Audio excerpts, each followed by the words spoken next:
you guys know, my husband had asthma, and this early morning, like at 6 a.m. in Mexico, he he started having an asthmatic attack, and the ambulance never came, and I had to take him to the hospital, and he didn't make it.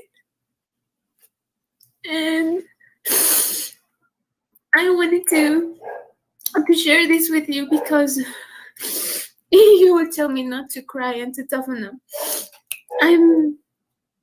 I wanted to share this with you because you care for him and you message him and you come to him constantly due to mentorships and just sharing love, because he shared a lot of love and a lot of knowledge. He was all into the revolution and all into education and all into peace and good things. He was a really good man and a great father. And I wanted you to know that. I wanted you to know that this is the last video on his channel, that he's not gonna be with us anymore. And yeah, life, bro. It's full of life and death, and we just had a baby. She's a 2-week-old baby. And every single day, for every single hour of her life, he was there. He was there to support, to love, to share kisses, to share stories, to invent songs. He was a really good man, a really good dad. And yeah, he did have a great heart. And he wanted to reach out to people and to help out, how he said, his brothers and sisters to move out of economical slavery. And I have him engraved in my soul. He was my twin flame. We met and we fell in love that same day. And we tried for so long to be pregnant and to have a daughter or a son, to have children, you know, and some teammates. And we did have a teammate, Alika. And she's gonna grow up to be however she wants to be, but knowing that his dad was a revolutionary and was a crypto educator and was a really open-hearted, soulful, tender, lazy, fun, really, really fun, really, really beautiful soul. That's who he was, for real. Impatient as fuck, but she said patient. Peace to the family.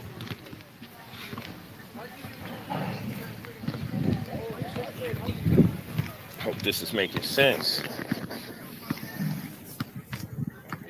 Oh, peace to the family. Yeah, word. So we out here about to talk to you about cryptocurrency, insurance, so forth and so on. And I'm one of my mentees. What happened, baby? Are we now doing our video? We're doing several. We just got off of Facebook. Now we doing YouTube. I ain't have my YouTube woman here, so I had to level up. It'd have been a beautiful thing for you to be here, so you could do this YouTube, so then I can get on Instagram. I told you what I was doing. I told you we was over by the Grove section first, by where Valet is, before everything opened up. Put peace to the family. Hold this real quick. Deal with them about crypto real quick. I'm coming right now. Yo, aloha. Crypto Roots on YouTube. Follow me, Crypto Roots on YouTube. And we want to talk about the era of decentralization, the Web 3.0, ownership of all your data, monetizing your data, and just being fully aware, being an early adopter, and understanding that Bitcoin is the new standard world currency. And you want to accumulate as much as you can in the early days so that you profit the most.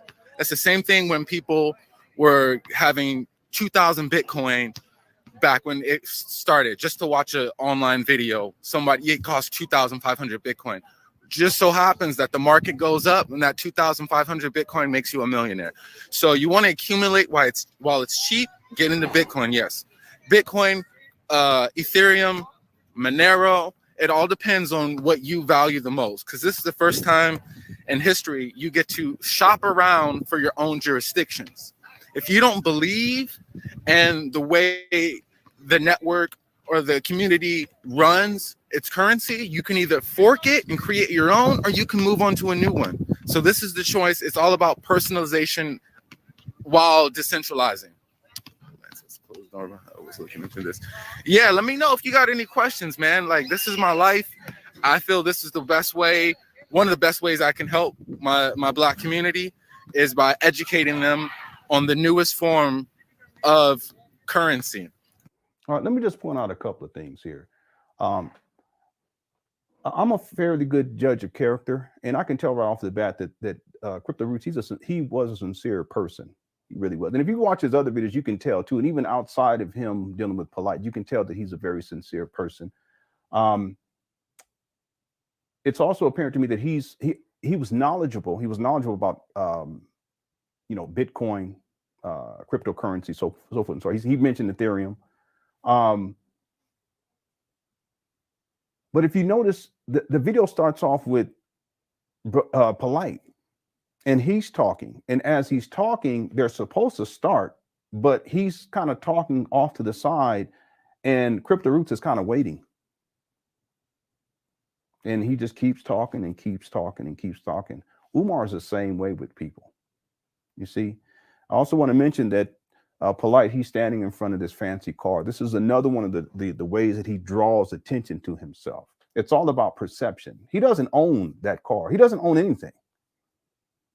I mean, everything is about misrepresenting himself so that he appears to be wealthy, that he appears to have Black people's best interests. And I've said this before, I'm going to say it again, that POLIGHT never identified as being a Black American.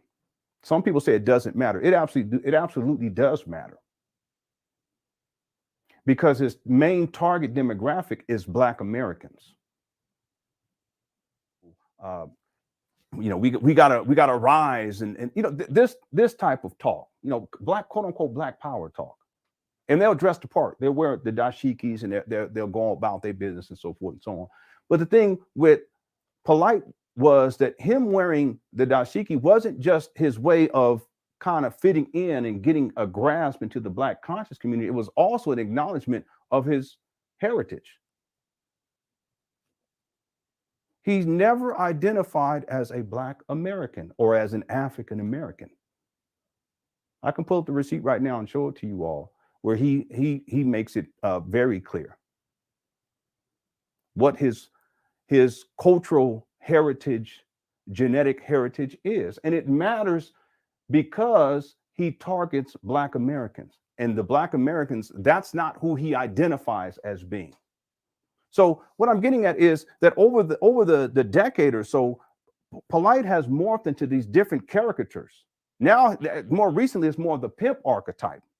There was a time where he was trying to be a rapper, right? And that's when he started really starting into the flash and the bling bling. That's why you see the car. You see remnants of this still presenting itself throughout the years, but you see him morphing.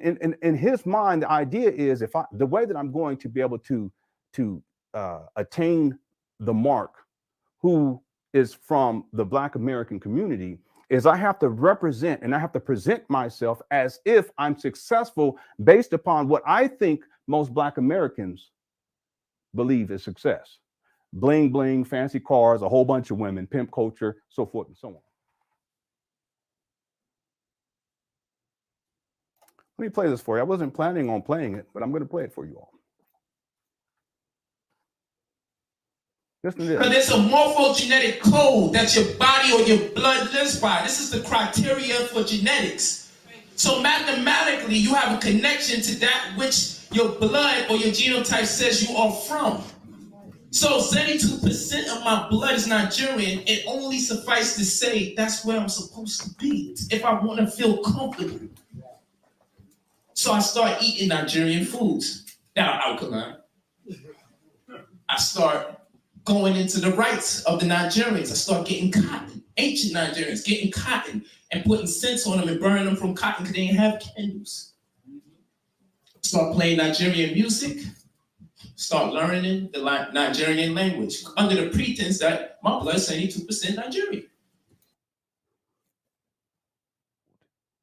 And in the Black conscious community, a lot of the quote unquote Pan-Africanism, at least then, not so much now, but back then, that was a very heavy selling point. That's why Umar Johnson, he's not even, boy, it's funny. They claim to be these things, but they're not. But they know that if you can wear the dashiki, if you can talk about your ancestry, I'm a descendant of Frederick Douglass, I'm Nigerian, you're better than them, you're better than the average Black American, and therefore they should follow you. And that's why they dress the part. They morph, they transform themselves. They're like chameleons. And at some point, Brother Polite begins to dress more like a rapper with the bling, bling, so forth and so on. He starts to have these fancy cars. He doesn't own any of the shit. He doesn't own any of it. He's broke. He was broke that he did not identify as a Black American. And you have to respect the culture. If you don't, that's your problem. It's not mine. Just like I respect cultures of people from Africa. It doesn't matter where you're from. I can't just up one day and say I'm Ghanaian. You know, I can't just up one day. I'm South African. No, I can't do that. I'm Eritrean. I can't do that. And the strange thing is that Africans, if you call it, most Africans don't say that they're African. They'll give you a specific country in Africa. They'll give you a specific region. They even sometimes give you a tribe. So